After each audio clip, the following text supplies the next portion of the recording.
Let's talk about Franklin Delano Roosevelt. FDR. For most of us, he's the president who saved America from the Great Depression, the guy who championed the common person and took on the big banks. But what if that story isn't the whole story? Today, we're going to dig into the work of historian Antony C. Sutton, who paints a way more controversial picture. He argues that FDR, far from being Wall Street's enemy, was actually its greatest creation. So let's take a look at the evidence. And there it is, right off the bat. This is the core idea of Sutton's book, Wall Street and FDR. I mean, it's a huge claim that completely flips the script on one of America's most beloved presidents. Sutton basically says, look, if you want to understand FDR's presidency, you have to forget the public image for a second and just follow the money. And he claims that money trail leads directly back to the very people FDR was supposedly fighting. So this really lays out the two sides of the coin, right? On one side, you've got the hero from our history books, the savior, the reformer who stood up for the little guy. But on the other side, you have Sutton's version, which he pieced together from company records and even FDR's own letters. And that version, it shows an insider, an agent of Wall Street, whose populist talk was maybe the perfect cover for a corporate-driven agenda. It's these two opposing views we're going to unpack. Okay, so to really get what Sutton is saying, we first have to look at Roosevelt the man, long before he ever got to the White House. The argument here is that FDR wasn't some outsider who came to challenge the system. No, he was a product of it, a financier first and a politician second. And this shows you right away that Roosevelt's connection to big finance wasn't just some casual thing. It was in his blood. His family wasn't just involved in finance, they were part of its foundation in America. I mean, we're talking about founding one of the very first banks in the country in 1784, all the way to his own uncle sitting on the Federal Reserve Board. The Roosevelt and Delano families were woven into the fabric of American money for over 150 years.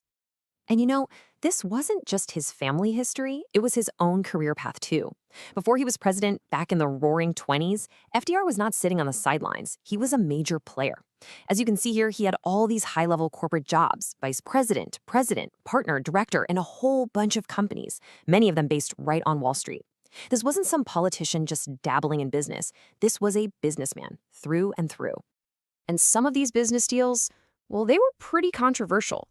Sutton points to FDR's time as president of a company called United European Investors. And what were they doing? Get this. Their business model was to use the strength of the US dollar to make a profit from the absolute collapse of the German currency. For Sutton, this is a key piece of evidence. It shows FDR wasn't just a director on a board. He was an active, hands-on speculator on the world stage and perfectly willing to profit from total economic chaos. All right, now we're getting to a really critical piece of Sutton's argument. It's this idea that for Roosevelt, there was no real line between his political power and his personal business deals. They were basically the same thing.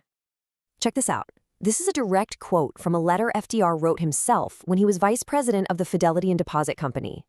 See how he just casually mentions his very pleasant relations from his old job as Assistant Secretary of the Navy?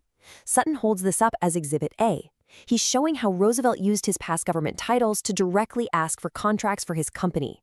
It was called the bonding business, and it was basically using his political connections to get his firm the job of ensuring government projects. So you might be thinking, what's the big deal? Well, Sutton's point is that this wasn't just some friendly networking. This bonding business was a system built almost entirely on who you knew in government. Contracts didn't always go to the company with the best price, but to the one with the best connections. It was a clear mix of public power and private profit, a theme Sutton says pretty much defined FDR's entire career.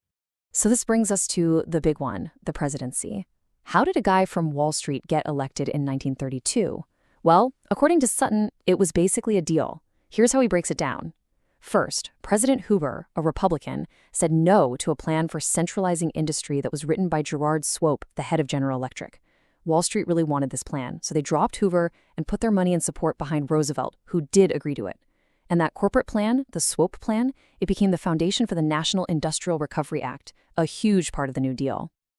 So, okay, if the whole New Deal started as a corporate plan that FDR basically agreed to in exchange for support, you have to ask, right?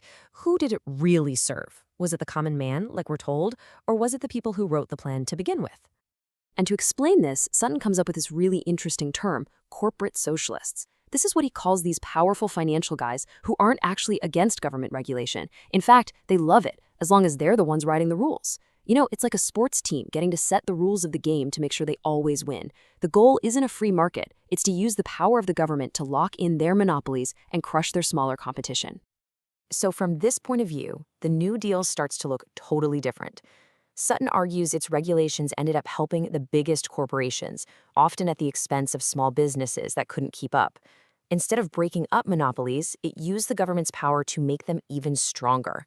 In Sutton's telling, the New Deal wasn't a war on Wall Street at all. It was a Wall Street-backed plan to centralize the economy in Washington, D.C., exactly where they had the most power. A perfect example of that corporate socialism in action. Okay, so for the final piece of the puzzle, Sutton brings out what he sees as the smoking gun. And it's not from some secret corporate memo or a secondhand source. Nope, it's from FDR himself. I mean, wow, just let that sink in for a second. This was written in a 1933 letter to a close advisor. President Roosevelt is saying flat out that a financial element has owned the government for almost 100 years. For Sutton, this is it. This is the ultimate proof. It's FDR, in his own words, privately admitting that the very system of financial control that Sutton claims he was put in power to lead was real. So in the end, we're left with this huge question. Antony Sutton's work really forces us to look past the popular myth of FDR and actually examine the evidence, his deep, lifelong ties to corporate and financial power. So was he the people's champion who saved capitalism from itself? Or was he the ultimate insider, a friendly face who used the language of reform to put in place a plan that actually cemented Wall Street's control over the entire American economy? The answer, as Sutton suggests, might just depend on whether you follow the myth or follow the money.